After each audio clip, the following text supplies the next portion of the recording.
قل هل يستوي الذين يعلمون والذين لا يعلمون إنما يتذكر أولو الألباب. أشهد أن لا إله إلا الله.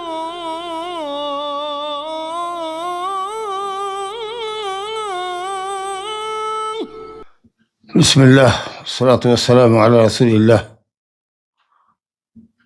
وعلى آلہ وأصحابہ ومن اہتدى بہداہ اما بعد. فباب التیمم، مصنف نے جو پانی سے حاصل ہونے والی طہارت صغریٰ اور طہارت کبریٰ یعنی وضو اور غسل کا ذکر کر دیا، تو اب انہوں نے تیمم کا باب قائم کیا ہے جو مٹی سے پاک ہونے والی، مٹی سے حاصل ہونے والی طہارت ہے. قرآن نے بھی طہارت صغریٰ اور کبریٰ کا پانی سے حاصل ہونے والی طہارت صغریٰ اور کبریٰ کا ذکر کرنے کے بعد تیمم کا ذکر کیا ہے. جیسے کہ تیمم کی آیتوں میں دیکھیے اللہ نے کہا وَإِن كُنتُم مَرْضَىٰ أَوْ عَلَىٰ سَفَرٍ أَوْ جَاءَ أَحَدٌ مِّنكُم مِّنَ الْغَائِطِ، آدمی بیمار ہو یا سفر پہ ہو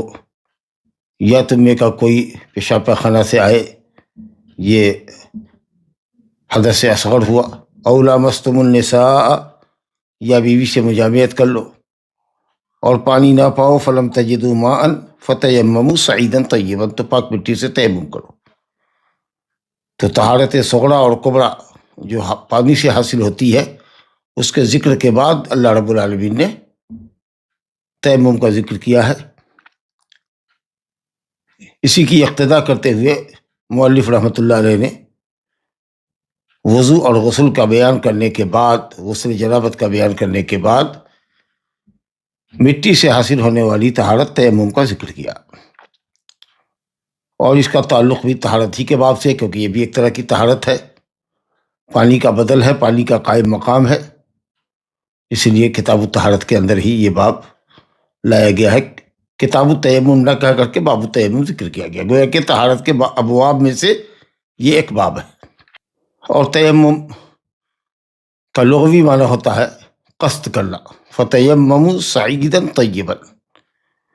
قصد کرو پاک مٹی کا. تیمم الشیء، کسی چیز کا ارادہ کرنا. اور شریعت میں کہتے ہیں پاکی حاصل کرنے کے لیے آدمی چہرے اور دونوں ہاتھوں پر یعنی دونوں کلائیوں پر مسح کے لیے پاک مٹی استعمال کرے، یا کہہ لیجیے کہ پاک مٹی سے چہرے اور دونوں کلائیوں کو ملنا، مسح کرنا. چہرے اور دونوں ہاتھ کا پاک مٹی سے مسح کرنا یہ تیمم ہے. نماز اور دوسری بندگیوں کے لیے ان کے لیے طہارت شرط ہے. اگر یہ آخری جملہ لگا دیں تو اور بھی وضاحت ہو جاتی ہے کہ نماز ادا کرنے کے لیے یا نماز جیسی دوسری عبادت جس کے لیے پاکی شرط ہے اس کے لیے پاک مٹی کا قصد کرنا چہرے اور دونوں کلائیوں پر مسح کرنے کے لیے تیمم کہلاتا ہے. تیمم دو وجہ سے ہمارے لیے مشروع ہے یا رخصت ہے. ایک تو یہ کہ آدمی پانی کے استعمال پر قادر نہ ہو بیماری کی وجہ سے، یا پانی کی حصول یابی ممکن نہ ہو، پانی ہی نہ ہو.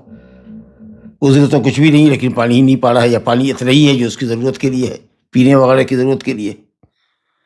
اگر طہارت کے لیے استعمال کرے گا تو پھر پیاسا رہنے کا ڈر ہے. تو یا تو پانی نہ پائے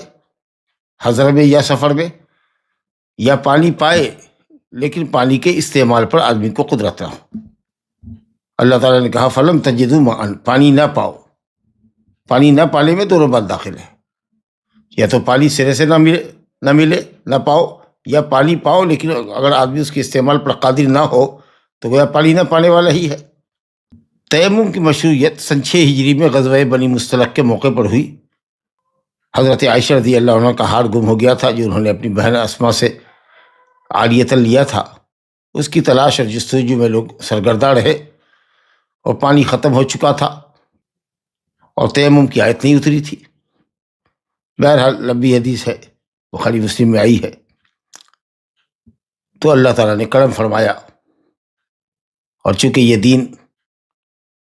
ہمیشہ کا دین ہے، قیامت تک کا دین ہے، اور یہ امت سب سے افضل امت ہے، تو اپنے دین کی تکمیل کے لیے اور امت مسلمہ پر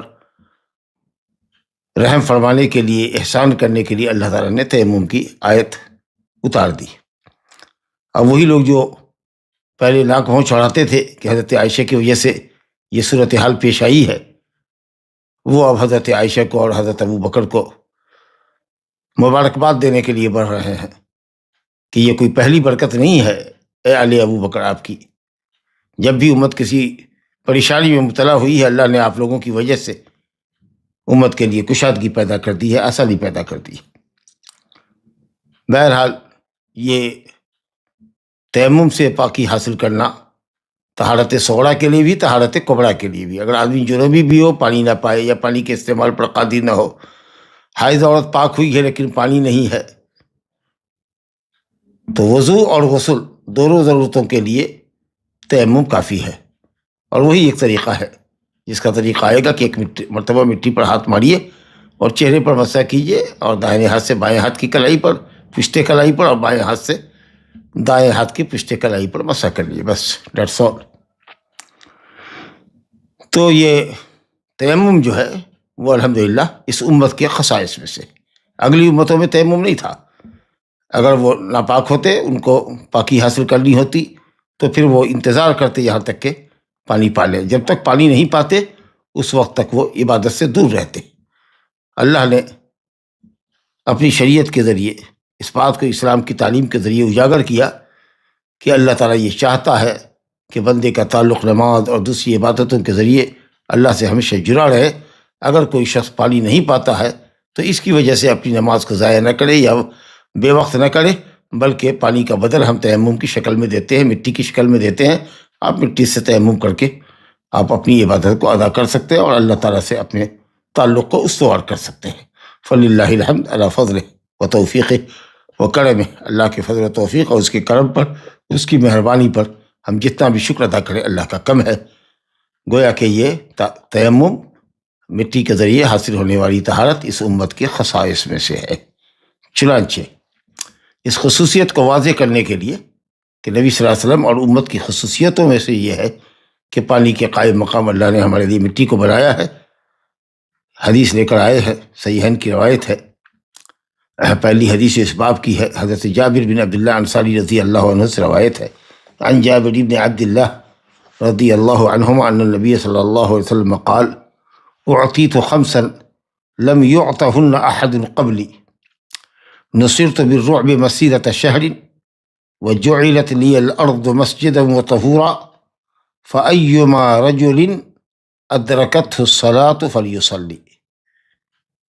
ڈاٹ ڈاٹ کر کے وذکر الحدیث۔ حافظ ابن حجر رحمۃ اللہ علیہ نے حدیث کو یہاں مختصر کیا، صرف دو خصوصیت ذکر کی ہے، جو محل شاہد ہے جس حصے سے ان کا استدلال ہے اس حصے کو انہوں نے ذکر کیا، جو دوسرے نمبر پر بیان کی گئی ہے، بقیہ تین چیزوں کو انہوں نے حذف کیا۔ وہ تین چیزیں یہ ہیں، دوسری روایت میں یہ اسی روایت کی جو پوری تفصیل ہے کہ آپ نے فرمایا وہ احلت لی الغنائم ولم تحل لاحد قبلی، تیسری چیز ہے کہ میرے لیے غنیمت حلال کی گئی، مجھ سے قبل کسی کے لیے غنیمت حلال نہیں تھی۔ چوتھی چیز ہے وہ اعطیت الشفاعہ، مجھے شفاعت دی گئی، اور پانچویں چیز ہے وکان النبی یبعث الی قومہ خاصۃ وبعثت الی الناس عامہ۔ انشاءاللہ تفصیل تھوڑی پانچوں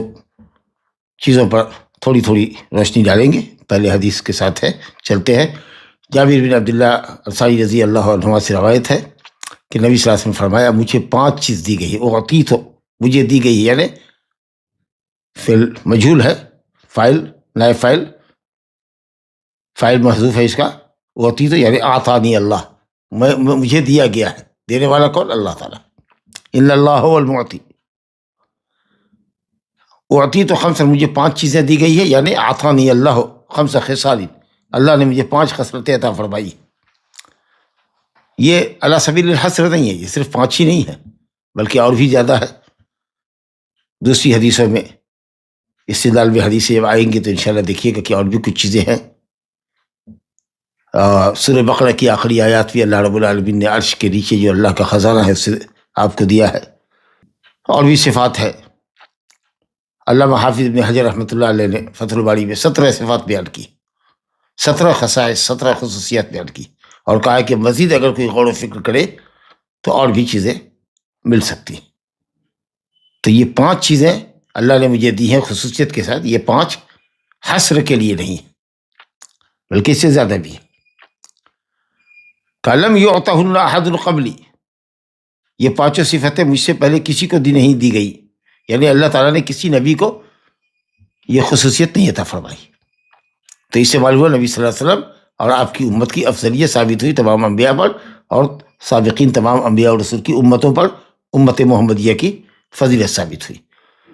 پہلی چیز آپ نے فرمایا نصرت بالرعب، میری مدد کی گئی رعب کے ذریعے، خوف کے ذریعے، یعنی میرے دشمن کے دل میں اللہ رب العالمین نے خوف ڈال دیا ہے. اس قدر اسلام غالب آیا اور فتوحات نبی صلی اللہ علیہ وسلم کے زمانے میں ہوئی کہ 1 مہینے کی مسافت پر، اور ظاہر ہے کہ اس زمانے میں جزیرۃ العرب ایک کنارے سے دوسرے کنارے تک کی دوری اونٹ سے 1 مہینے میں طے ہو جاتی تھی. تو کہا 1 مہینے کی مسافت پر، مسیرت شہر، مسیرت یعنی مسافت،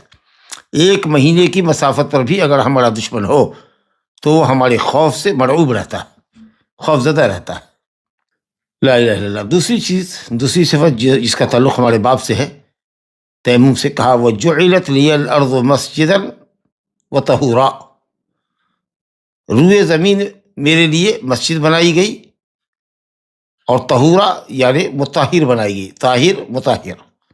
طہور مانے طاہر مطہر، پاک اور پاک کرنے والی. یہی ہے اصل میں محل شاہد. اب ظاہر ہے کہ الارض کے اندر جو الف لام ہے،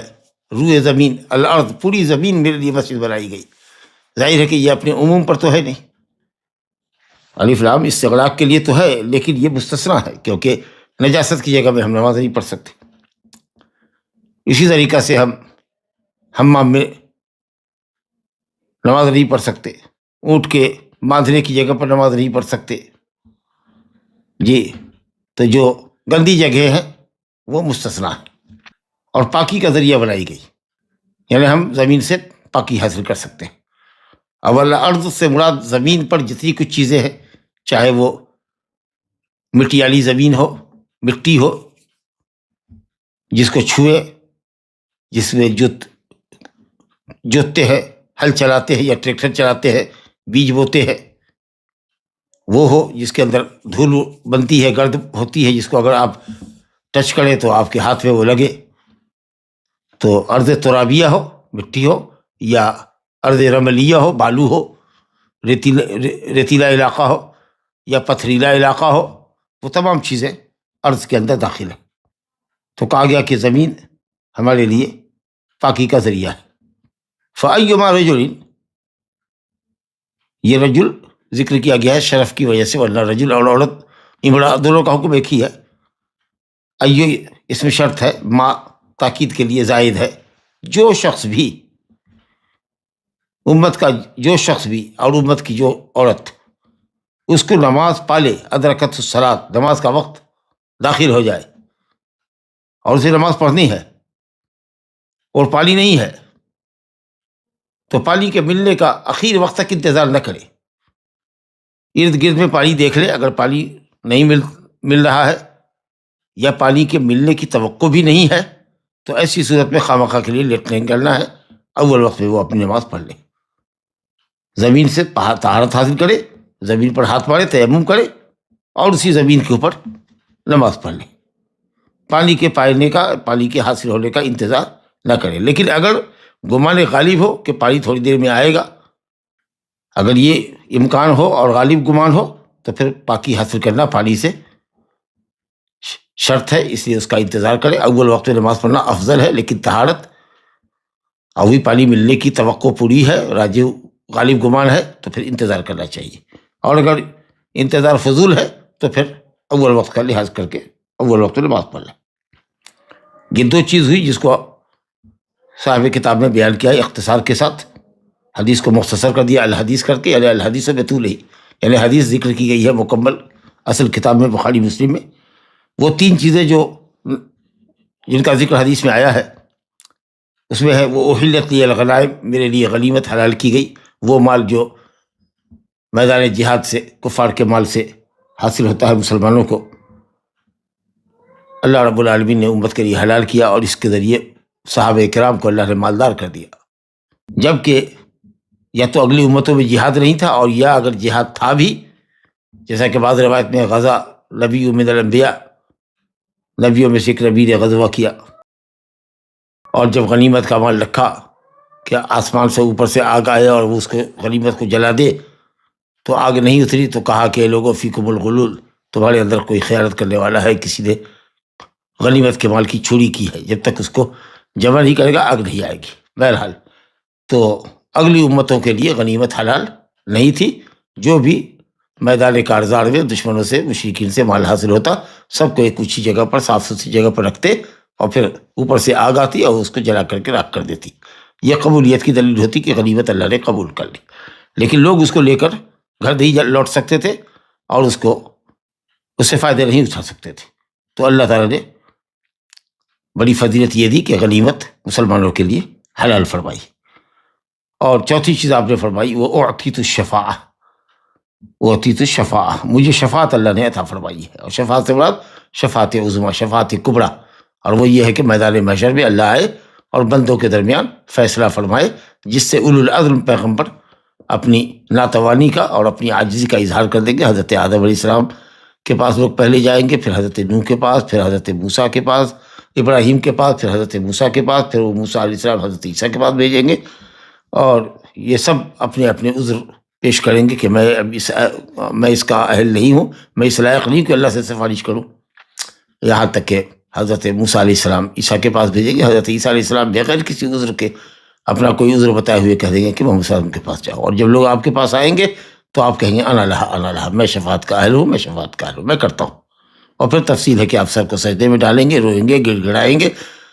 اور نئے نئے اسماء حسنہ جو اللہ تعالیٰ آپ کو اس وقت سکھائے گا، ان کلمات مبارکہ کے ذریعے، ان اسماء حسنہ کے ذریعے اللہ تعالیٰ کو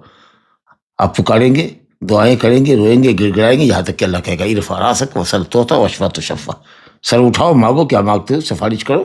سفارش قبول کی جائے گی. تو یہ جو شفاعت کبریٰ کا مقام ہے، یہ مقام محمود، یہ اللہ تعالیٰ اپنے نبی محمد صلی اللہ علیہ وسلم کو عطا فرمائے گا، جس سے اولو العزم پیغمبر پیچھے رہ جائیں گے. اور پانچویں چیز یہ بتائی گئی کہ صاحب وَقَالَ النَّبِيُّ يُبْعَثُ إِلَىٰ قَوْمِهِ خَاصَّةً وَبُعِثْتُ إِلَى النَّاسِ عَامَّةً، تمام انبیاء اپنی اپنی قوم کی طرف بھیجے جاتے رہے، البتہ میری نبوت جو ہے وہ پورے عالم کے لیے، وَبُعِثْتُ إِلَى النَّاسِ عَامَّةً، بلکہ انسانوں کے ساتھ ساتھ آپ کی نبوت جنوں کے لیے بھی ہے. تو یہ 5 صفات کا یہاں پر ذکر کیا گیا. بہرحال نبی کریم صلی اللہ علیہ وسلم نے یہ جو باتیں بتائی ہیں،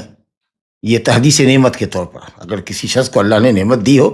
تو وہ اللہ کی نعمتوں کا بیان اگر کر رہا ہے، فخر کے لیے نہیں، لا فخر. بعض روایت میں آیا ہے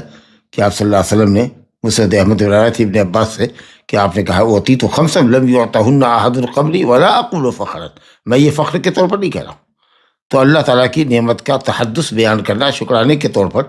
یہ الحمدللہ شکر گزاری کی ایک صورت ہے. دوسری بات کہا، یہ بات پہلے آ گئی ہے کہ یہ 5 چیز جو ہے یہ خصوصیت کے لیے نہیں ہے، بلکہ ابو ہریرہ رضی اللہ عنہ سے جو روایت مسلم میں ہے اس کے اندر بھی ہے کہ آپ صلی اللہ علیہ وسلم نے فرمایا فضلت علی الانبیاء بست، 6 چیزوں کے ذریعے اللہ تعالیٰ نے مجھ کو فضیلت بخشی ہے. اور اس کے اندر وہ ساری چیزیں وہی ہیں، ایک چیز کا اضافہ ہے، اعطیت جوامع الکلم، اللہ نے مجھ کو جوامع الکلم دے کر بھیجا ہے، جامع کلمات دے کر کے، کہ شارٹ ورڈ ہے، کہ مختصر الفاظ میں بڑے بڑے معنی نبی صلی اللہ علیہ وسلم ادا کر دیا کرتے تھے، جامع کلمات آپ فرمایا کرتے تھے. اور اسی طریقے سے مسلم میں اور روایت ہے کہ اس میں آپ صلی اللہ علیہ وسلم نے کہا کہ مجھے 3 چیزیں اللہ تعالیٰ نے بطور خاص دی ہیں، جسے 5 وقت کی نمازوں کا ذکر کیا، اور کہا کہ سورہ بقرہ کی آخری آیت دی گئی، اور یہ کہ اللہ نے مجھ سے وعدہ کیا ہے کہ آپ کی امت کے تمام ان شخصوں کو، تمام ان لوگوں کو میں بخش دوں گا جو مرے اس حال میں کہ وہ اللہ کے ساتھ کسی کو شرک نہیں کرتا ہو. وغفر لمن لم یشرک باللہ من امتہ شیئا، تو اللہ تعالیٰ اس کو، اس کے گناہ کو چاہے تو معاف کر دے، چاہے تو سزا دے کر کے آخر میں جنت میں داخل کرے، لیکن توحید کی برکت سے بہرحال وہ جنت میں جائے گا. تو بہرحال یہ کچھ چیزیں ہیں، اور جیسا کہ میں نے کہا کہ یہ 5 یا 6 یا 7 یہ عدد حصر کے لیے نہیں ہے، بلکہ کچھ اور بھی چیزیں ہیں، اور اہل علم نے اس سلسلے میں خصائص الرسول کے اوپر کتابیں بھی لکھی ہے، چنانچہ علامہ سیوطی کی مشہور کتاب ہے الخصائص الکبریٰ۔ اچھی بات ہے۔ بہرحال اس میں جو اصل مسئلہ سے جو گفتگو ہے ہماری وہ یہ ہے کہ تیمم پاک مٹی سے جائز ہے، پاک مٹی سے تیمم زمین سے جائز ہے۔ اب زمین بولے تو کہا نا کہ چاہے وہ مٹیالی زمین ہو یا پھر وہ رملی زمین ہو، بالو ہو یا پتھریلی زمین ہو، چاہے وہ خشک ہو چاہے وہ ہلکا ترہی کیوں نہ ہو، وہ تمام چیزیں اس کے اندر مٹی کی چاہے زمین کی جو بھی نوعیت ہو وہ سب ہوگا۔ جیسے کہ ابو جہم کی روایت ہم پر کیا کہ ایک شخص نے سلام کیا نبی صلی اللہ علیہ وسلم کو، آپ پیشاب کر رہے تھے تو آپ اٹھے اور آپ نے دیوار پر ہاتھ مارا، تیمم کیا اور آپ نے جواب دیا۔ اور اسی طریقے سے نبی صلی اللہ علیہ وسلم دور دراز کا سفر کیا کرتے تھے، مکہ سے مدینہ جاتے، مکہ سے طائف جاتے، ریتیلے علاقوں کا سفر کرتے، اور یہ وضاحت نہیں ہے کہ آپ مٹی لے کر جایا کرتے تھے۔ تو ظاہر ہے کہ اگر کہیں ضرورت پڑتی رہی ہوگی اور پانی نہیں رہا ہوگا تو تیمم کی آیت کے اترنے کے بعد انہی بالوؤں میں ریت میں سینڈ کے اندر ہاتھ گھسا کر کے آپ نکالتے تھے۔ تو اس سے معلوم ہوا کہ اگر کہیں بھی ہو شخص، لکڑی کا یہ ٹیبل ہے ہمارے پاس، اور اگر کوئی چیز نہیں ہے، مٹی نہیں ہے جو ہاتھ میں لگے، اگر مگر اس کے اوپر گرد و غبار اگر پڑا ہوا ہے، کوئی اور بھی چیز ہے، پتھر ہے اس پر گرد و غبار ہے، لکڑی ہے کوئی گرد و غبار ہے، اس کے اوپر صرف ہاتھ آدمی پھیر لے اور اس کے بعد چہرے پر مسح کر لے، ہاتھ پر مسح کر لے تو انشاءاللہ کافی۔ تو بہرحال یہ اس سے مسئلہ ثابت ہوا، اگرچہ مسلم میں مٹی کی شرط ہے، جیسا کہ دوسری حدیث لے کر کے یہ آئے ہے، یہ بتانے کے لیے کہ جو ارض ہے، کیا ارض سے مراد زمین کا چہرہ، زمین کے اوپر جو چیزیں ہیں، چاہے وہ مٹی ہو، ریت ہو یا سیمنٹ ہو یا کوئی اور پتھر ہو یا پتھریلی زمین ہو، یہ تمام چیزیں استعمال تیمم کے لیے کی جا سکتی ہیں، یا صرف مٹی ہونی چاہیے جس پر گرد پڑی ہوتی ہے، غبار پڑا ہوتا ہے، اور ہاتھ اگر اس کے اوپر پھیرو تو ہاتھ میں وہ مٹی کا اثر آتا ہے، کیا یہ ضروری ہے؟ تو چنانچہ ایک حدیث لے کر کے آئے ہیں اس سلسلے میں جو خاص مٹی کو متعین کرتی ہے۔ مٹی بولے تو وہ جو ہاتھ میں لگتی ہے، ہاتھ اس پر پھسلانے سے یا ہاتھ رگڑنے سے ہاتھ کے اندر مٹی کا اثر آتا ہو۔ کہتے ہیں وفی حدیث حذیفہ عند مسلم، حذیفہ رضی اللہ عنہ سے روایت جو مسلم میں آئی ہے، اس کے اندر آپ نے فرمایا کہ وجعلت تربتها لنا طہورا، تربت کہتے ہیں مٹی کو، جس کے اوپر ہاتھ پھیرے تو ہاتھ میں مٹی لگے، وہ ہمارے لیے پاکی کا ذریعہ بنائی گئی ہے۔ کب؟ اذا لم نجد الماء، جب ہم پانی نہ پائے۔ اس میں ایک شرط کا اضافہ ہو گیا، واضح ہو گیا کہ جب پانی نہ پائے تو مٹی کو ہم طہارت کے لیے استعمال کر سکتے، جیسے قرآن نے کہا فلم تجدوا ماء او لامستم النساء ولم تجدوا ماء فتیمموا، پانی نہ پاؤ تو مٹی یا مٹی کے جنس کی جو چیز ہو، سعید کہتے ہیں علی وجہ الارض، زمین کا چہرہ، زمین کے اوپر جو کچھ ہے، سطح زمین کے اوپر جو چیز ہے۔ یہاں بھی وہ قید یہاں لگ گئی ہے۔ اور حضرت علی رضی اللہ عنہ سے احمد میں روایت ہے، اس کے اندر بھی ہے کہ وجعل التراب لی طہورا، میرے لیے تراب، مٹی، اسپیشل بطور خاص مٹی۔ تو زمین کے جنس کی تمام چیزوں کے اندر ایک فرد مٹی بھی ہے، ایک جز مٹی بھی ہے، ایک جز ریت بھی ہے، ایک جز پتھریلی زمین بھی ہے، پتھر بھی ہے۔ تو عام یا کوئی چیز عموم پر دلالت کرتی ہو، اس میں سے کسی ایک فرد کو بیان کیا جائے تو صحیح قول یہ ہے کہ وہ مخصص نہیں کہلاتا، خاص کہ جب حکم عام میں دونوں برابر ہیں۔ تو اس لیے بہتر ہے کہ اگر مٹی دستیاب ہو تو مٹی افضل ہے، کیونکہ اس کے ہوتے ہوئے دوسری اور چیز بہتر نہیں ہے، کیونکہ وہ متفق علیہ ہے، بقیہ چیزوں میں اختلاف ہے۔ لیکن اگر مٹی نہ ہو تو مٹی کے جنس کی کوئی بھی چیز ہو، ریت ہو، پتھریلی زمین ہو، مٹی ہو، پتھر ہو، کسی پر بھی ہاتھ پھیر کر کے آدمی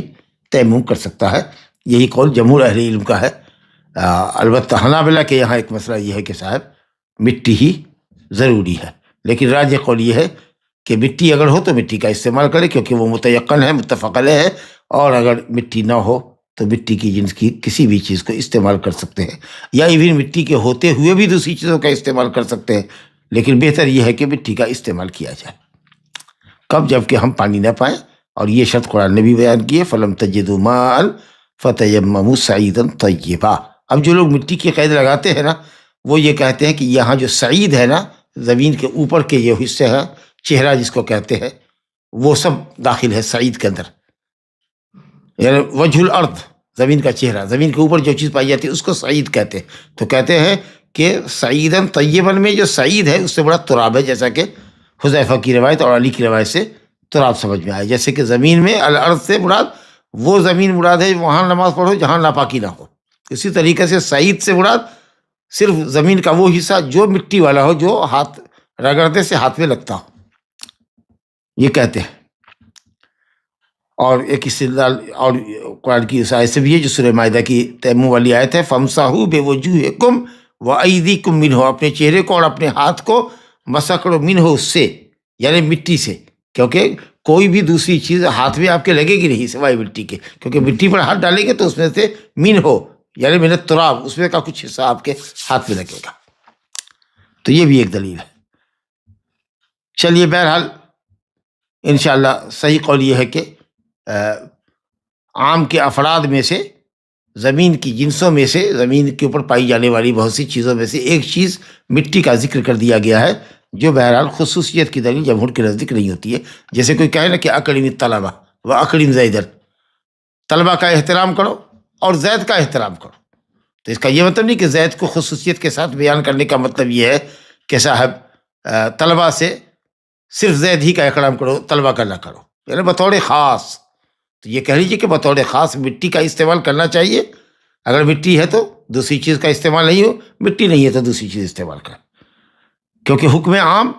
تکریم طلبہ کی بھی ہے، تکریم زید کی بھی ہے. تو صرف زید کا نام لے لینے سے زید کی خصوصیت ہو جائے تکریم کے باب میں، ایسا نہیں ہے. لیکن ہاں اگر یہ کہے اکرم طلبہ ولا تکرم زیدن، طلبہ کا احترام تو کرو لیکن زید کا اکرام مت کرو، تب معلوم یہ ہوا کہ اکرم طلبہ کا جو عموم تھا اس سے زید کو مستثنیٰ کر دیا گیا، تب تو ٹھیک ہے. لیکن اکرم طلبہ و اکرم زیدن فامسحوا فتیمموا صعیدا طیبا، زمین کے اوپر جتنی چیزیں ان کو استعمال کرو تیمم کے لیے. اور کہا گیا کہ صاحب چلو زمین میں سے بطور خاص ایک چیز تراب، اس کا استعمال کرو. تو معلوم ہوا کہ بہتر ہے تراب، اسپیشل چیز ہے وہ، اور چیزوں کے مقابلے میں طلبہ کا احترام کرو بطور خاص زید کا. تو زمین کے اوپر پائی جانے والی جو بھی چیز ہے وہ سب تیمم کے لیے تمہارے لیے جائز ہے، بہتر ہے، لیکن اس میں مٹی جو ہاتھ میں لگتی ہو وہ زیادہ اچھی ہے. اگر یہ توجیہ کر دیتے ہیں تو انشاءاللہ تعالی بات بن جائے گی، اور تراب کی حدیث اور سعید کی آیت اور حدیث دونوں پر عمل ہو جاتا ہے کہ مٹی کو فوقیت دی جائے. اب تیمم کی کیفیت کیا ہونی چاہیے اس پر یہ حدیث لے کر کے آئے، اور یہ حدیث آپ کو بتائے گی کہ تیمم جہاں کا جو طریقہ نبی صلی اللہ علیہ وسلم نے حضرت عمار بن یاسر کو سکھلایا ہے وہ جنابت کے تیمم کا ہے. اس کا مطلب یہ ہوا کہ حدث اصغر ہو کہ حدث اکبر، تیمم کا ایک ہی طریقہ ہے. اگر آدمی جنوبی بھی ہو اور تیمم کرنے کے لیے اپنے کو بے بس پاتا ہو، مجبور پاتا ہو، تو جو تیمم کا طریقہ وضو کے لیے ہے وہی طریقہ غسل کے قائم مقام تیمم کا بھی ہے. حدیث ملاحظہ کیجیے، متفق علیہ روایت ہے، لفظ مسلم کا لے کر آئے ہیں. کہتے ہیں وعن عمار بن یاسر رضی اللہ تعالی عنہ یا عنہما، کیونکہ عمار، ان کے والد یاسر، ان کی والدہ سمیہ، سب قدیم الاسلام اور مکے میں مشرکین کے ظلم و ستم کا شکار ہوئے. حضرت عمار نبی صلی اللہ علیہ وسلم کے ساتھ تمام غزوات میں شریک رہے. سن 37 میں جنگ صفین میں جو حضرت علی اور معاویہ رضی اللہ عنہ کے درمیان ہوئی تھی، اس میں حضرت عمار کا قتل ہو گیا. عمار بن یاسر رضی اللہ عنہ سے روایت ہے، کہتے ہیں بعثنی النبی صلی اللہ علیہ وسلم فی حاجت فاجنبت، مجھے نبی صلی اللہ علیہ وسلم نے کسی ضرورت میں بھیجا. اب ضرورت کیا تھا؟ ایک سریہ بھیجا، ایک چھوٹی ٹکڑی لشکر کا، ایک چھوٹا سا ٹکڑا، ایک چھوٹی ٹکڑی لشکر کی بھیجی. کہتے ہیں کہ میں جنوبی ہو گیا، مجھے جنابت لاحق ہو گیا، احتلام ہو گیا. فلم اجد الماء فتمرغت في الصعيد كما تمرغ الدابة ثم أتيت النبي صلى الله عليه وسلم فذكرت ذلك له فقال إنما كان يكفيك أن تقول بيديك هكذا ثم ضرب بيديه الأرض ضربة واحدة ثم مسح الشمال على اليمين وظاهر كفيه ووجهه متفق عليه واللفظ لمسلمين وفي رواية للبخاري وضرب بكفيه الأرض ونفخ فيهما ثم مسح بهما وجهه وكفيه. ترجمہ ملاحظہ کیجئے. کہتے ہیں بعثنی نبی صلی اللہ علیہ وسلم فی حاجت، کسی غرض میں، کسی ضرورت میں بھیجا، کسی سریہ میں مجھ کو بھیجا. میں جنوبی ہو گیا، فتمرغت فی الصعید، زمین کے اوپر میں لوٹ پوٹ ہو گیا جیسے جانور لوٹ پوٹ کرتا ہے۔ قیاس کیا کہ جس طریقے سے غسل میں پورے جسم کو بھگانا پڑتا ہے، ایک ایک بال کی جڑ بھگونی پڑتی ہے، تو اسی طریقے سے پورے بدن کے اوپر مٹی لگ جانی چاہیے۔ گویا کہ انہوں نے جنابت سے تیمم کو غسل کے اوپر قیاس کیا۔ اور سعید جیسا کہ میں نے کہا زمین کا چہرہ، زمین کا اوپری حصہ، یا مٹی جیسا کہ اختلاف آپ نے سنا ہے، ہو سکتا ہے بالو کی ریت میں لوٹ پٹ گئے ہو، یا ہو سکتا ہے کہ مٹی والی زمین رہی ہو جس پہ گرد پڑی رہتی ہو، جس پہ ہاتھ پہ گرد لگتی ہو، اس کے اوپر لوٹ پوٹ ہو گئے۔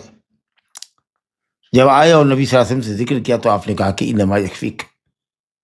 تم کو صرف یہ کافی تھا، بجائے اس کے کہ مٹی کے اندر تم لوٹ پوٹ کر جاتے اور پانی نہیں تھا کہ غسل کرتے، تمہارے لیے کافی تھا۔ ان تقول بیدیک، یہ کہ تو کہے اپنے دونوں ہاتھ سے، ظاہر ہے کہ ہاتھ سے تو کہنا نہیں ہوتا ہے، تو قال بمعنی فعل کے، ان تفعل بیدیک، اب بیدیک سے بڑا بکفیک، کیونکہ پورا ہاتھ تو مٹی پر ایسے رگڑ نہیں سکتے، صرف یہ ہتھیلی ہوگی، تو معلوم ہوا کہ ید بیدیک، ید کا لفظ جب مطلق آوے تو صرف یہ کلائی تک کو بولتے ہیں ید، تو دونوں ہتھیلی کو زمین کے اوپر ایسا کرتے یعنی مارتے، ہکذا بتایا آپ نے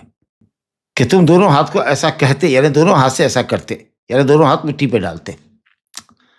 اور اس کے بعد آپ نے کہا کہ دونوں ہتھیلی کے پشت کو، اوپری حصے کو پشت کہتے ہیں، اندر کی ہتھیلی کا تو حصہ مٹی میں لگ ہی گیا، بعض روایت میں کہ ایسے مارے اور بائیں ہاتھ کو دائیں ہاتھ پر اندر سے ہتھیلی کو رگڑے، پھر اس کے بعد داہنی ہتھیلی سے یا بائیں ہتھیلی سے داہنی ہتھیلی کے پشت پر، اور دائیں ہتھیلی سے بائیں ہتھیلی کے پشت پر اور چہرے پر۔ جو متفق علیہ روایت ہے اس کے اندر ظاہرہ کفئی ہے، دونوں ہتھیلی کے اوپری حصے پر مسح کیا، وہ وجہہ اور چہرے پر مسح کیا۔ کف کا پہلے ذکر ہے، وجہ کا بعد میں ذکر کیا ہے۔ تو بہرحال یہاں یہ پہلے سمجھا کہ جنابت کے نتیجے میں کیا جانے والا تیمم بالکل ویسے ہی ہے جیسا کہ وضو کے لیے کیا جانے والا، وضو کی جگہ پر کیا جانے والا تیمم، گویا حدث اصغر اور حدث اکبر سے تیمم کا ایک ہی طریقہ ہے، اور وہ یہی طریقہ ہے کہ ایک مرتبہ مٹی پر ہاتھ مارے اور یا ریت میں ہاتھ گھسائے، اور اس کے بعد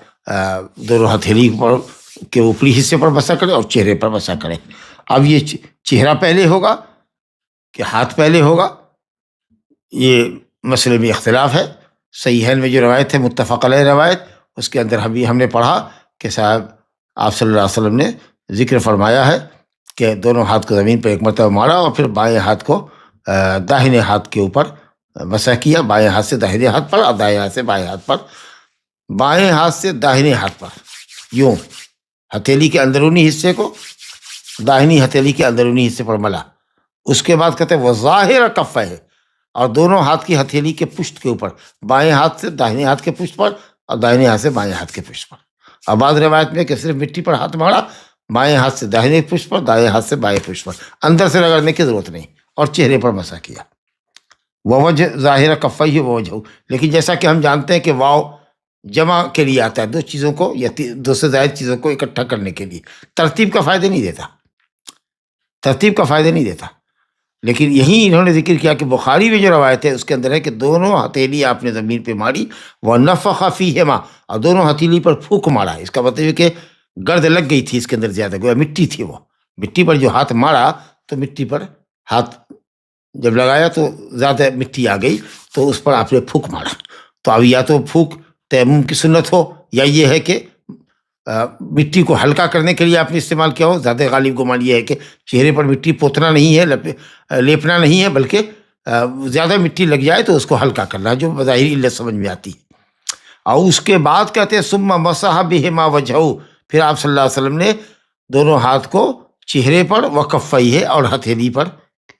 مسح کیا، یعنی پہلے چہرے پر مسح کیا، اور یہاں بھی واو ہی ہے، ہم یہاں واو سے ترتیب نہیں ثابت کر رہے ہیں، یعنی یہ بتانا چاہتے ہیں کہ بخاری کی روایت میں پہلے وجہ کا لفظ ہے، اس کے بعد کفین کا لفظ ہے۔ اور یہ قرآن مجید کے اندر اللہ رب العالمین نے کیا کہا ہے، فَإِن لَمْ تَجِدُوا مَاءً فَتَيَمَّمُوا صَعِيدًا طَيِّبًا فَامْسَحُوا بِوُجُوهِكُمْ وَأَيْدِيكُمْ، چہرے پر مسح کرو اور ہاتھ پر۔ قرآن نے بھی چہرے کا پہلے ذکر کیا ہے، ہاتھ کا بعد میں ذکر کیا ہے۔ وضو کے باب میں بھی اگر آپ دیکھیے تو ہاتھ دھونے سے پہلے چہرہ پہلے دھویا جاتا ہے، اس کے بعد ہاتھ دھویا جاتا ہے۔ تو ان تمام دلائل کی روشنی میں انشاءاللہ راجح قول یہ ہے کہ پہلے چہرے پر مسح ہو، زمین پر مارنے کے بعد اگر دونوں ہاتھ کے اندر مٹی لگ گئی ہے تو ہاتھ کو ایک دوسرے پر مل دے، پھر پھونک مار کر کے اس کو ہلکا کر لے، چہرے پر ہاتھ مل لے، بائیں ہاتھ سے داہنے ہاتھ کی پشت کلائی پر، داہنے ہاتھ سے بائیں ہاتھ کی پشت کلائی پر مسح کر لے، بس کافی۔ لا الہ الا اللہ، حدیث ہے کہ انما یکفیک ان تضرب بیدیک الارض، تمہارے لیے کافی ہے کہ تم دونوں ہاتھ کو زمین پر مارو، پھر اس کو پھونکو اور داہنے ہاتھ کو بائیں ہاتھ پر، بائیں ہاتھ کو داہنے ہاتھ پر مسح کرو، پھر چہرے پر مسح کرو۔ تو متفق علیہ روایت میں یدین کا ذکر مسح وجہ سے پہلے ہے، لیکن بخاری میں مسح وجہ کفین کے اوپر مقدم کیا گیا ہے، جو قرآن کے مطابق ہے۔ اور پھر جو وضو میں ترتیب ہے کہ پہلے چہرہ پھر اس کے بعد ہاتھ، اس ترتیب سے بھی ملتی جلتی یہ بات ہے، لہذا پہلے چہرے پر اس کے بعد ہاتھ پر مسح کرنا چاہیے۔ تو تیمم ایک ہی مرتبہ زمین پہ مارنا ہے، ہاتھ کو چہرے پر مسح کرنا اور پشت کلائی پر دونوں طرف، بس کلائی تک۔ اب دیکھیے ایک دوسری صفت جو شوافی کے نزدیک اور حنفیہ کے نزدیک ہے کہ تیمم 2 مرتبہ ہاتھ مارنے کا نام ہے، ایک مرتبہ چہرے کے لیے اور دوسری مرتبہ مارو تو پھر کہنی سمیت کہنی تک ہاتھ کا مسح کرو، جیسے کہنی تک ہاتھ دھوتے ہیں نا، اس طریقے سے کہنی تک مسح کرنا ہے دونوں ہاتھ کا۔ اس سلسلے میں حدیث لائے ہیں وعلی ابن عمر رضی اللہ عنہما قال قال رسول اللہ صلی اللہ علیہ وسلم التیمم ضربتان ضربۃ للوجه وضربۃ لليدين الى المرفقین، رواہ الدارقطنی وصححہ الائمۃ وقفہ۔ ابن عمر رضی اللہ عنہما سے روایت ہے، کہتے ہیں کہ رسول اللہ صلی اللہ علیہ وسلم نے فرمایا، گویا حدیث مرفوع، کہ تیمم 2 مرتبہ ہاتھ زمین پر مارنے کا نام ہے، ایک مرتبہ ایک ضرب چہرے کے لیے اور دوسرا ضرب دونوں ہاتھ کے لیے کہنیوں تک۔ دارقطنی نے اس کو روایت کیا ہے اور ائمہ محدثین نے کہا کہ موقوف ہے، ابن عمر رضی اللہ عنہ کا اپنا فعل ہے، نبی کی حدیث کے اعتبار سے یہ حدیث بالکل بھی صحیح نہیں ہے، انتہائی ضعیف روایت ہے، بلکہ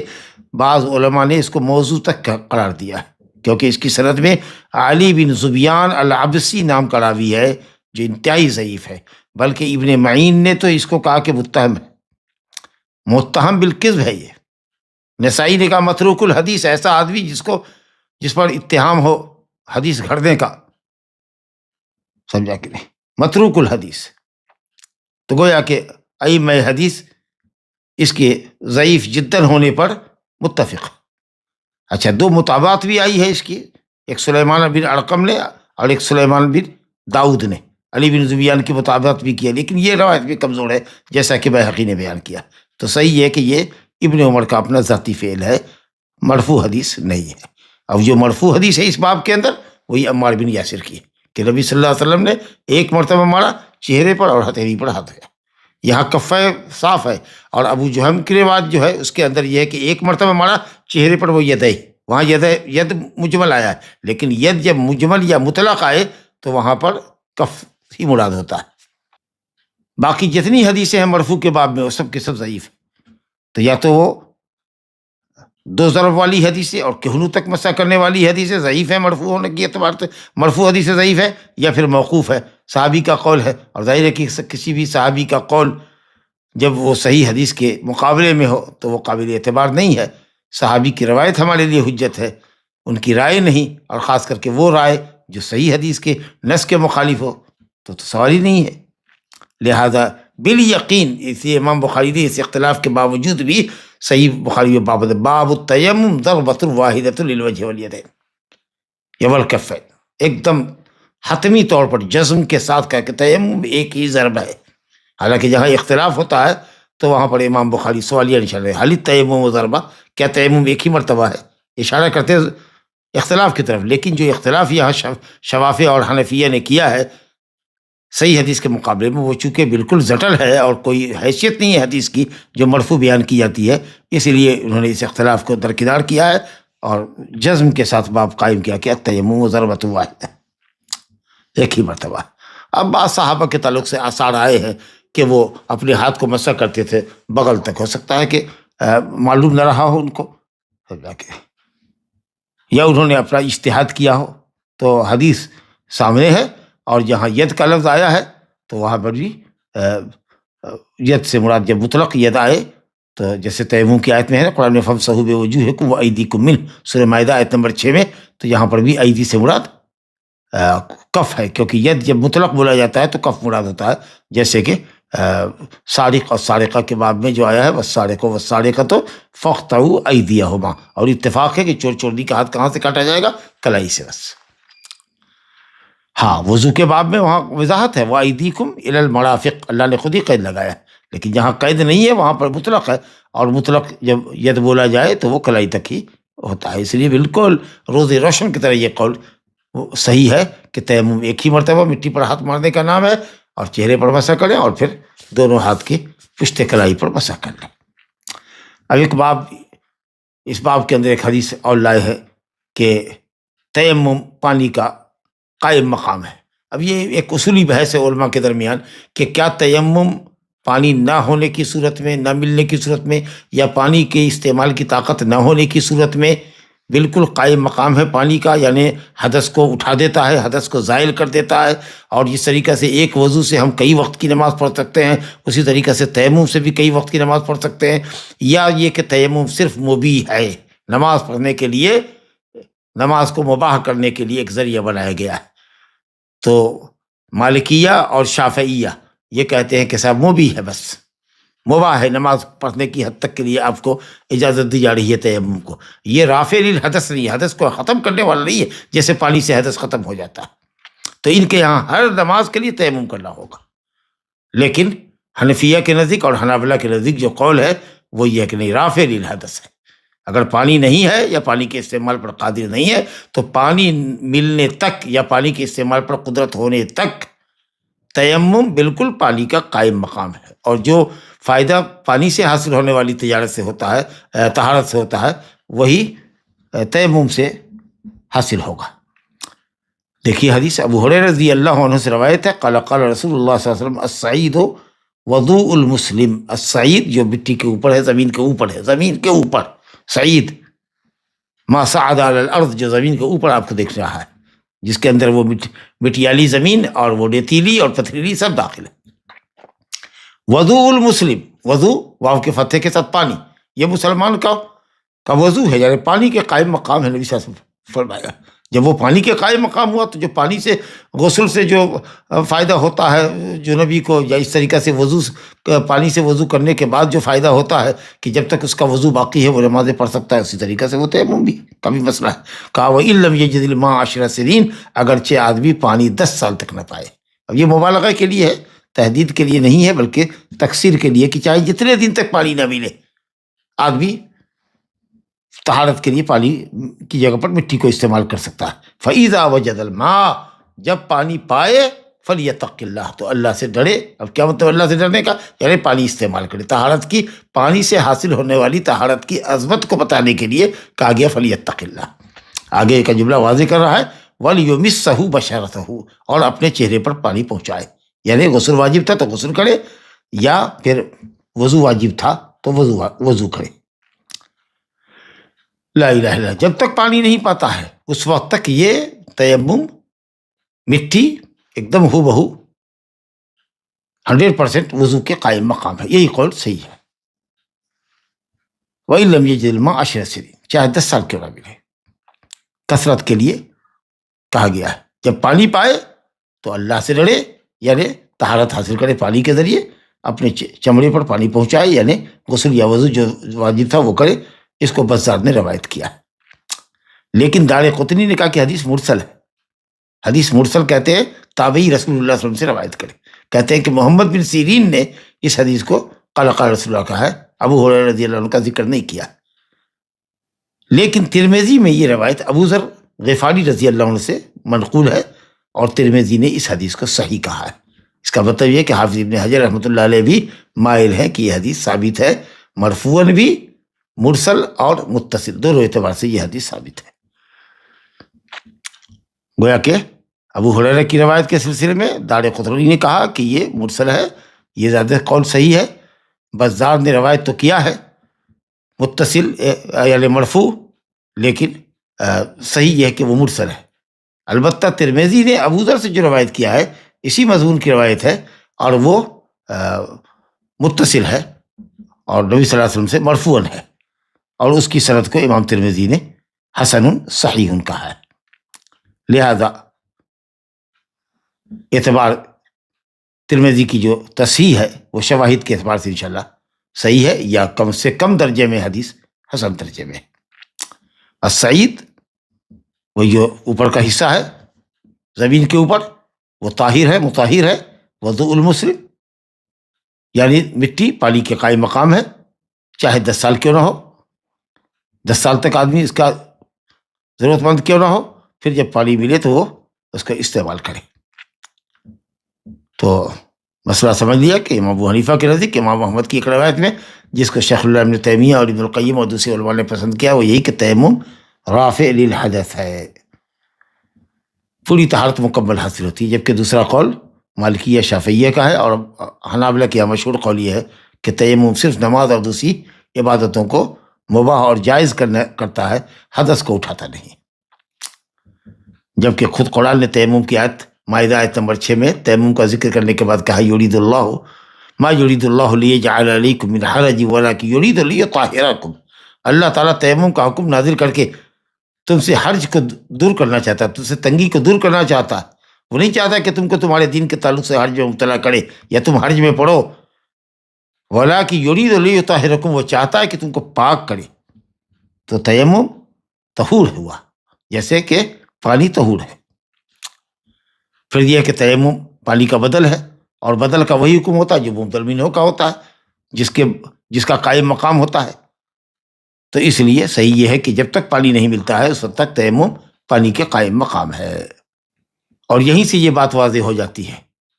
کہ کیا ہر نماز کے لیے وضو ضروری ہے یا تیمم ضروری ہے، یا ایک تیمم سے کئی نماز پڑھ لے گا۔ اچھا، اب پھر یہ ہے ایک مسئلہ کہ اگر ایک شخص نماز پڑھ چکا ہے اور نماز پڑھنے کے بعد اگر پانی اس کو مل جاتا ہے اور وقت نماز باقی ہے تو کیا اس کو نماز پلٹانی چاہیے؟ دیکھیے مزے کا مسئلہ ہے، یہ اہم مسئلہ ہے۔ کہتے ہیں وعن ابی سعید الخدری رضی اللہ عنہ قال خرج رجلان فی سفر فحضرت الصلاة وليس معهما ماء فتيمما صعيدا طيبا فصليا ثم وجد الماء في الوقت فأعاد أحدهما الصلاة والوضوء ولم يعد الآخر ثم أتى يا رسول الله صلى الله عليه وسلم فذكر ذلك له فقال للذي لم يعد أصبت السنة وأجزأتك صلاتك وقال للآخر لك الأجر مرتين رواه أبو داود والنسائی۔ اس کے اندر بھی ایک شخص عبداللہ بن نافع ہے، وہ متکلم فی راوی ہے۔ یہاں بھی حدیث کے اندر اختلاف ہے ارسال کا، کہ حدیث مرسل ہے یا متصل ہے، اختلاف ہے اہل علم کا، لیکن الحمدللہ شیخ البانی رحمۃ اللہ علیہ نے کہا ہے کہ متصل روایت بھی ثابت ہے۔ علی کل حال دو آدمی کو نبی کریم صلی اللہ علیہ وسلم نے بھیجا ایک ضرورت میں، اس کے بعد سفر میں بھیجا، نماز کا وقت ہو گیا، ان کے ساتھ پانی نہیں تھا، دونوں نے پاک مٹی سے یا ریت وغیرہ سے، سعید جو بھی ہو، کسی نے کہا سعید سے مراد تراب ہے، کسی نے کہا سعید سے مراد تراب یا ریت یا پتھر، پتھریلی زمین، پتھریلی مٹی، وہ سب داخل ہے اس کے اندر، بار بار یہ بات کہی جا چکی ہے۔ تو دونوں نے سعید طیب سے پاک مٹی سے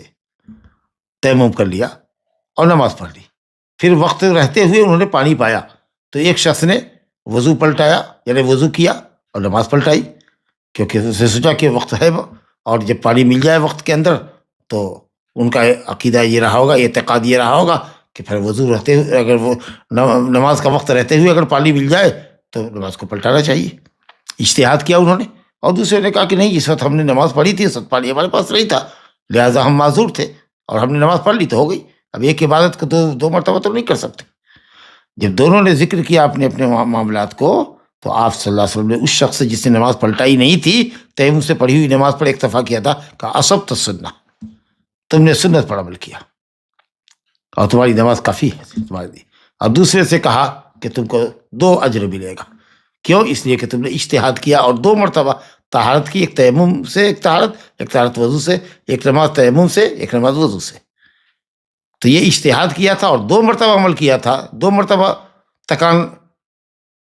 تم نے اٹھایا یا محنت کی، اس لیے 2 اجر ملے گا۔ لیکن آپ نے سنت پر عمل کرنے والا کس کو قرار دیا؟ اس شخص کو جس نے نماز پڑھ لی تھی تیمم سے، تو دوہرا ہی دیں۔ اس کا مطلب یہ ہوا کہ افضل عمل اسی شخص کا تھا جس نے سنت کو اختیار کیا، لیکن 2 مرتبہ عمل کرنے کی وجہ سے وہ 2 اجر کا مستحق ہوا، کیونکہ وہ اس نے اجتہاد کیا تھا۔ اب اگر کسی کو یہ مسئلہ معلوم ہو جائے کہ نبی صلی اللہ علیہ وسلم نے تیمم سے نماز پڑھنے والے کے لیے جو نماز پڑھنے کے وقت میں پانی نہیں پانے والا ہو، بعد میں نماز پڑھنے کے بعد اگر وقت نماز ہوتے ہوئے اگر پانی مل جاتا ہے اور دہراتا ہے، تو یہ سنت کے خلاف ہے۔ نبی صلی اللہ علیہ وسلم نے کہا کہ یہ سنت کے خلاف ہے، جس نے نہیں پلٹایا تھا اس کو کہا کہ تم نے سنت اختیار کیا۔ تو اب اگر کوئی یہ جانتے ہوئے دوبارہ نماز پلٹاتا ہے وقت پہ رہتے ہوئے، تو اس کو ہرگز 2 مرتبہ نماز پڑھنے کا ثواب نہیں ملے گا۔ جن کو ملا تھا وہ مجتہد تھے، انہوں نے اجتہاد کیا تھا، ان کو مسئلہ معلوم نہیں تھا، اس لیے انہوں نے سوچا کہ صاحب وقت رہتے ہوئے اگر ہم کو پانی مل گیا تو ہم کو دوہرا لینا چاہیے، اس لیے ایسا کیا تھا۔ بہرحال تو حدیث میں دلیل ہوئی کہ جس نے تیمم کر کے نماز پڑھ لی اور پانی پایا، پھر اس نے نماز کو پلٹایا، تو اس کو 2 اجر تبھی ملے گا جب اس سے وہ یہ سمجھتا ہو کہ یہی اس پر واجب ہے کہ وقت رہتے ہوئے نماز کو پلٹانا چاہیے، اور اس کو سنت کا علم نہیں تھا۔ لیکن جس کو شرعی حکم معلوم ہو گیا اور یہ معلوم ہو گیا کہ سنت عدم اعادہ میں ہے، عدم اعادہ ہی سنت ہے، اور پھر وہ اب جان بوجھ کر کے وضو کرے یا دوبارہ نماز پلٹائے دوہرے اجر کا لینے کے لیے، تو وہ غلط کار ہوگا اور یہ عمدن سنت کی مخالفت ہوگی۔ اب ایک شخص جو نماز پڑھ لے اور اس کے بعد پانی پائے، اس کی اہل علم نے کہا کہ 3 شکلیں، یا تو نماز پڑھنے کے بعد پانی ملے جبکہ نماز بھی پڑھ چکا ہے اور وقت نماز بھی جا چکا ختم ہو چکا، ظہر کا وقت نکل چکا، عصر کا وقت آیا، اس وقت پانی ملا، تو پوری امت کا اتفاق ہے کہ نماز پلٹانا نہیں ہے۔ نماز پڑھ چکا ہے لیکن ابھی وقت باقی ہے، جیسے کہ یہاں ہوا اس واقعے میں جو ہمارے درمیان ہے چل رہا ہے قصہ، تو اس کے اندر بھی اہل علم کی بڑی اکثریتیں جنہیں ائمہ اربعہ ہے، انہوں نے کہا کہ دوبارہ پلٹانے کی ضرورت نہیں ہے، جیسا کہ نبی صلی اللہ علیہ وسلم نے فرمایا ہے اصبت الصلاۃ واجزات کا صلاتوں کا، تمہاری نماز کافی ہے۔ تیسری شکل ہے جو اختلافی ہے کہ اگر آدمی نماز پڑھ رہا ہے، پہلی رکعت میں ہو یا 1 رکعت کے بعد ہی صحیح، اور دیکھا کہ پانی آ گیا، یا کوئی شخص پانی لے کر کے آ رہا ہے، یا اس کے قافلے کا کوئی آدمی گیا تھا دور دیر سے آ رہا ہے، یا کوئی شخص پانی لے کے لوٹ رہا ہے، اس سے پانی مانگے گا تو دے دے گا، تو اب کیا کرے؟ نماز توڑ کر کے وہ پانی لے کر کے وضو کر کے نماز پڑھے یا نماز اپنی کنٹینیو کرے؟ تو حنفیہ اور حنابلہ یہ کہتے ہیں کہ صاحب وہ جاری رہے۔ حنفیہ حنابلہ کہتے ہیں کہ نہیں، توڑے۔ حنفیہ اور حنابلہ کہتے ہیں کہ نماز توڑے، پانی لے وضو کرے نماز پڑھے، اثر نہ پلٹے، کیونکہ جیسے ہی اس نے پانی دیکھ لیا ابھی نماز پڑھ رہا ہے، نماز سے فارغ نہیں ہوا ہے، فَإِذَا وَجَدَ الْمَاءَ فَلْيَتَّقِ اللَّهَ وَلْيُمِسْهُ بَشَرَتَهُ، جیسے ہی پانی ملے اس کے بعد وہ پانی سے طہارت کرے، جیسا کہ ابھی ہم نے پڑھا حدیث۔ اور یہ حضرات مالکیہ اور شافعیہ کہتے ہیں کہ جب اس نے نماز شروع کی تھی اس وقت اس کے لیے تیمم مباح تھا، حلال تھا، کیونکہ پانی اس وقت نہیں تھا، اور نماز کی حالت میں اب وہ مکلف نہیں ہے، یا شریعت سے یہ اس بات کا مطالبہ نہیں کرے گی کہ تم توڑو نماز کو اور تیمم کرو۔ لیکن جیسا کہ دیکھ رہے ہیں کہ اس نے جب پانی پا لیا ہے اور وہ نماز کے اندر ہے، تو قرآن مجید کا جو عموم کہتا ہے فَلَمْ تَجِدُوا مَاءً، پانی نہ پاؤ تو تیمم کرو، اور یہاں پانی مل گیا، تو اس لیے صحیح قول یہ ہے کہ نماز باطل ہو جائے گی، تیمم کا حکم باطل ہو جائے گا۔ اور جیسا کہ ابو ہریرہ کی حدیث ہم نے پڑھی فَإِذَا وَجَدَ الْمَاءَ الصَّعِيدُ الطَّيِّبُ وَضُوءُ الْمُسْلِمِ وَلَوْ إِلَىٰ 10 سنين، 10 سال کیوں نہ ہو، 10 سال تک کیوں نہ ہو، مٹی پانی کا قائم مقام ہے۔ فَإِذَا وَجَدَ الْمَاءَ، جب پانی پائے، فَلْيَتَّقِ اللَّهَ، تو اللہ سے ڈرے، یعنی پانی کو استعمال کرے، پانی کی طہارت کو مقدم کرے۔ تو یہ حدیث بھی ہے۔ لا الہ الا اللہ۔ بہرحال راجع اور احوط احتیاط پر مبنی قول یہ ہے کہ اگر نماز پڑھ رہا ہو اور نماز کے درمیان پانی اگر اس کو مل جاتا ہے تو نماز توڑے اور وضو کر کے نماز کو پلٹائے۔ اچھا صاحب، ایک مسئلہ اور دیکھیے، وقت تو ہو چکا ہے لیکن کئی چھوٹے چھوٹے مسائل ہیں، ذرا جلدی گزرتے ہیں ان کے اوپر۔ ابن عباس رضی اللہ عنہ سے تفسیر منقول ہے، وَإِن كُنتُم مَرْضَىٰ أَوْ عَلَىٰ سَفَرٍ أَوْ جَاءَ أَحَدٌ مِّنكُم مِّنَ الْغَائِطِ أَوْ لَامَسْتُمُ النِّسَاءَ فَلَمْ تَجِدُوا مَاءً فَتَيَمَّمُوا صَعِيدًا طَيِّبًا فَامْسَحُوا بِوُجُوهِكُمْ وَأَيْدِيكُمْ، جو آپ نے منہ جو پڑھا مائدہ کی جو آیت، اس کی تفسیر بھی حضرت عبداللہ بن عباس کہتے ہیں کہ اگر کسی شخص کو اذا کانت بالرجل الجراح، اگر کسی شخص کو زخم لگا ہو اللہ کے راستے میں، تلوار وغیرہ لگی ہو جس سے زخم لگا ہو، او القروح، یا دمل وغیرہ ہو، زخم وغیرہ ہو، اور وہ جنوبی ہو جاتا ہے اور اسے ڈر ہے کہ اگر وہ غسل کرے گا جنابت کا تو مر جائے گا، اگر اس بات کا اندیشہ ہے، خوف ہے، تو تیمم، وہ تیمم کرے گا۔ دارقطنی روایت کیا ہے موقوفاً، ٹھیک ہے، یعنی ابن عباس کا یہ فتویٰ ہے، یہ قول ہے ان کا۔ ورفعہ البزار، امام بزار نے اس حدیث کو مرفوعاً بھی بیان کیا، اور ابن خزیمہ نے اور حاکم نے صحیح قرار دیا۔ تو جیسا کہ آپ نے دیکھا کہ اس حدیث کو مرفوع بھی بیان کیا ہے اور موقوف بھی بیان کیا گیا ہے۔ تو ظاہر حدیث سے کیا استنباط ہوا کہ صاحب زخم، جس کو کٹ کا نشان ہو، تلوار وغیرہ سر پہ لگاؤ، جسم کے کسی بھی حصے میں لگاؤ، اور اگر وہ اس کو دھوتا ہے تو مر جائے گا، یا بیماری اس کی بڑھ جائے گی، یا بیماری ٹھیک ہونے میں ٹائم لگے گی، اس طرح کی کیفیت ہے۔ اگرچہ دو بات خاص طریقے سے ذکر کی گئی ہے کہ کٹ ہو جائے، زخم لگ جائے، یا دمل اور زخم وغیرہ پھٹ جائے اس کا، جس کی وجہ سے معاملہ خراب ہو جائے، لیکن یہ حکم عام ہے۔ کوئی بھی مریض اگر مریض ہے اور پانی کے استعمال کی وجہ سے اس کو اندیشہ ہے، اگر گرم پانی کر سکتا ہے تو کرے، لیکن اگر گرم پانی کو بھی اگر استعمال کرتا ہے اور اندیشہ ہے کہ صاحب اس کے استعمال سے وہ بیمار پڑ جائے گا، یا اس کی بیماری بڑھ جائے گی، یا شفا یابی میں تاخیر ہو جائے گی، تو ایسا آدمی تیمم کر کے نماز پڑھ سکتا ہے۔ اور سفر کا ذکر چونکہ خاص طریقے سے اس لیے کہا گیا کہ صاحب سفر میں عام طریقے سے پانی نہیں ملتا ہے، اس لیے، ورنہ آدمی حضر میں بھی ہو اور پانی نہ ملے، یا پانی کے استعمال پر قادر نہ ہو، یا پانی ہو بہت ٹھنڈا ہو، گرم کرنے کی کوئی صورت نہیں ہے، اور اندیشہ ہے کہ وہ بیمار پڑ جائے گا، تو ایسی کوئی بھی صورت اگر ہو تو انشاءاللہ تعالی تیمم وہ کر سکتا ہے۔ اسی طریقے سے ایک مسئلہ یہ آتا ہے کہ صاحب اگر کسی کو زخم لگ گیا ہے، ٹوٹ گیا ہے، پلاسٹر لگ گیا ہے، جس کو جبیرہ کہتے ہیں، پلاسٹر لگ گیا ہے، اس کے لیے پاکی کی شرط نہیں ہے کہ پاکی کے اوپر پٹی لگائی گئی ہو۔ کبھی آدمی جا رہا ہے، ایکسیڈنٹ ہو گیا، گر گیا، وہ اٹھا کر کے ہاسپٹل لے جایا گیا، ایکس رے معلوم ہوا کہ ٹوٹا ہوا ہے، اب یہاں سے اس کا پلاسٹر لگ گیا، تو اب ایسی صورت میں کیا ہے؟ حدیث ہے کہ صاحب مسح علی الجبیرہ کرے گا، لیکن اتفاق سے یہ جو دونوں حدیثیں یہاں جو لے کر کے آئے ہیں وہ ضعیف ہے، لیکن سماحت الشیخ بن باز رحمۃ اللہ علیہ نے کہا کہ دونوں حدیثیں ضعیف مل کر کے کچھ قوت پیدا کر دیتی ہے، اس لیے یہ حدیث بنیاد ہوگی پٹیوں کے اوپر، جبیرے کے اوپر، پلاسٹر کے اوپر مسح کرنے کی، کہ صاحب اور بقیہ اعضاء کو وضو کو دھو لیں، یا غسل اگر غسل جنابت ضروری ہے تو بقیہ اعضاء کو دھو لیں، صرف اس کو بچا کر کے جس پر پلاسٹر ہے، اور پانی، گیلے پانی سے ہاتھ لے کر کے جیسے سر کا مسح کرتے ہیں ویسے مسح کر لیں۔ اور اگر وہ بھی نہیں کر سکتے، زخم مثلا ابھی کھلا ہوا ہے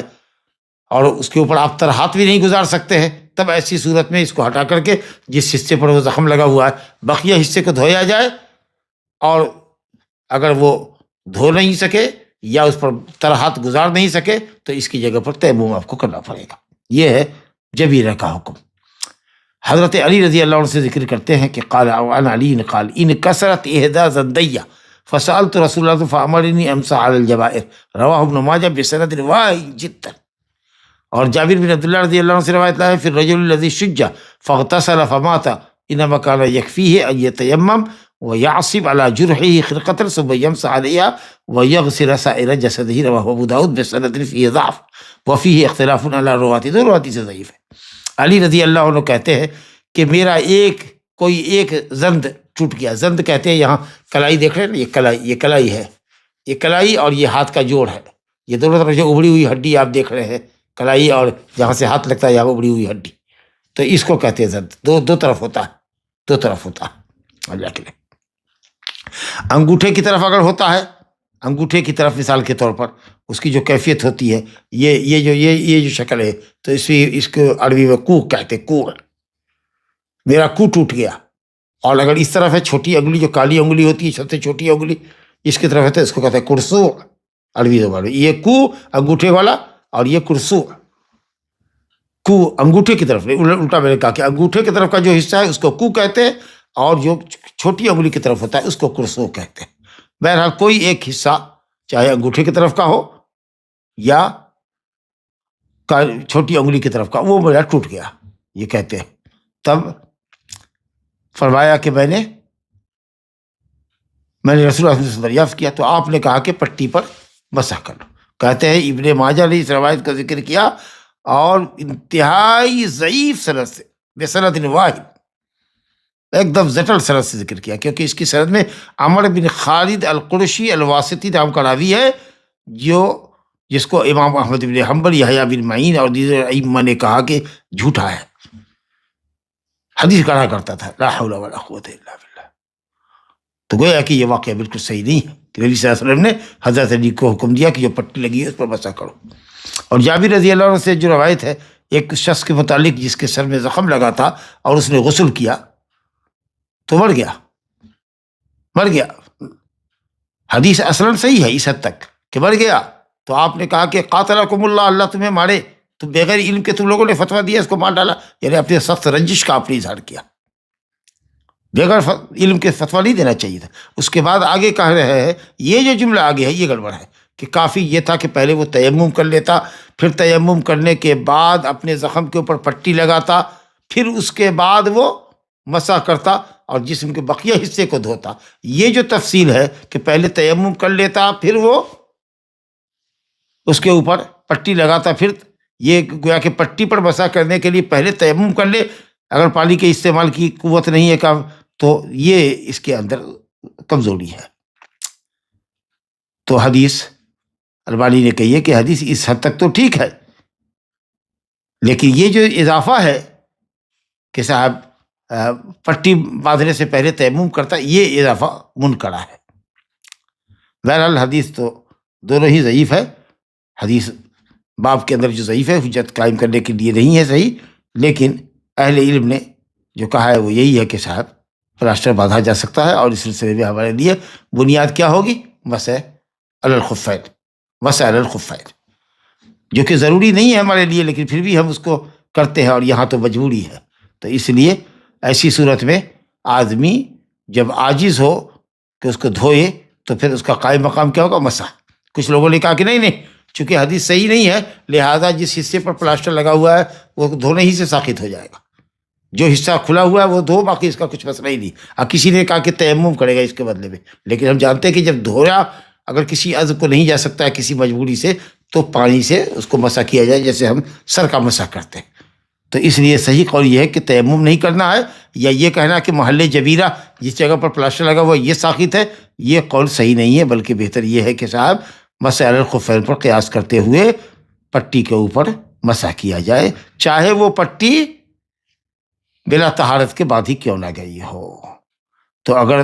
دھونے میں کوئی تکلیف نہیں ہے تو بھیا اس کو دھو، نہیں اگر دھونے میں تکلیف ہے تو ترہات سے اس پر مسح کر لو. اگر دھونے اور مسح کرنے میں بھی تکلیف ہے تو آخری شکل یہ ہے کہ تیمم کر لو اس حصے کے عوض جو حصے پر تم نے مسح نہیں کیا ہے. اور ایک حدیث اور ہے ہمارے سامنے جس میں یہ کہ ایک تیمم سے ایک ہی وقت کی نماز پڑھیں گے. ظاہر ہے کہ یہ قول جو ہے ادھر شافعیہ اور مالکیہ کا اور حنابلہ کا مشہور قول کہ تیمم صرف نماز کو مباح کرنے کے لیے، یہ رافع للحدث نہیں ہے، اس لیے یہ کہتے ہیں کہ ہر نماز کے لیے تیمم کرنا ہوگا. گویا یہ طہارت ضروریہ ہے صرف نماز کی ضرورت کے لیے، پھر دوسری نماز آ جائے آپ کو دوبارہ تیمم کرنا ہوگا. لیکن صحیح یہ ہے کہ یہ رافع للحدث ہے، ایک تیمم سے کئی وقت کی نماز پڑھ سکتے ہیں، جیسا کہ اختلاف بتا چکے ہیں. ابن عباس رضی اللہ عنہ سے قول ہے کہ یہ کہتے ہیں من السنہ، سنت سے یہ بات ہے، گویا مرفوع حدیث کے حکم میں ہے کہ آدمی نماز نہ پڑھے تیمم سے مگر ایک ہی نماز، پھر دوسری نماز کے لیے دوسرا تیمم کرے. حالانکہ ابن عباس سے یہ روایت تو ہے لیکن ابن عباس کا فتویٰ بھی ہے کہ نہیں ایک تیمم سے کئی نماز پڑھ سکتا ہے. کہتے ہیں دار قطنی نے اس حدیث کو روایت کیا باسناد ضعیف جدا. حافظ ابن حجر کہتے ہیں کہ انتہائی ضعیف سند سے اس حدیث کو انہوں نے ذکر کیا، کیونکہ اس کے اندر بھی حسن بن عمارہ بجلی نام کا راوی ہے، وہ بھی متروک الحدیث ہے، وہ بھی متہم بالکذب ہے. علامہ علی بن مدینی کہتے تھے کہ حدیث گڑھا کرتا تھا. اتنی زٹل روایت ہے یہ. بلکہ امام البانی رحمۃ اللہ علیہ نے سلسلہ ضعیفہ کے اندر اس پر موضوع کا حکم لگایا کہ حدیث گڑھی ہوئی ہے. لا حول ولا قوت الا باللہ. تو صحیح یہ ہے کہ متیمم ایک تیمم سے جتنی نمازیں چاہے پڑھے گا. یہی قول حنفیہ کا ہے، حنابلہ کا ہے، شیخ الاسلام ابن تیمیہ وغیرہ نے اسی کو پسند کیا ہے. ھذا وباللہ التوفیق وصلی اللہ وسلم وبارک علی نبینا محمد وآلہ وصحبہ اجمعین. جسم کے کسی حصے پر مجبوری کی وجہ سے پانی استعمال نہیں کر سکتے وضو کے لیے تو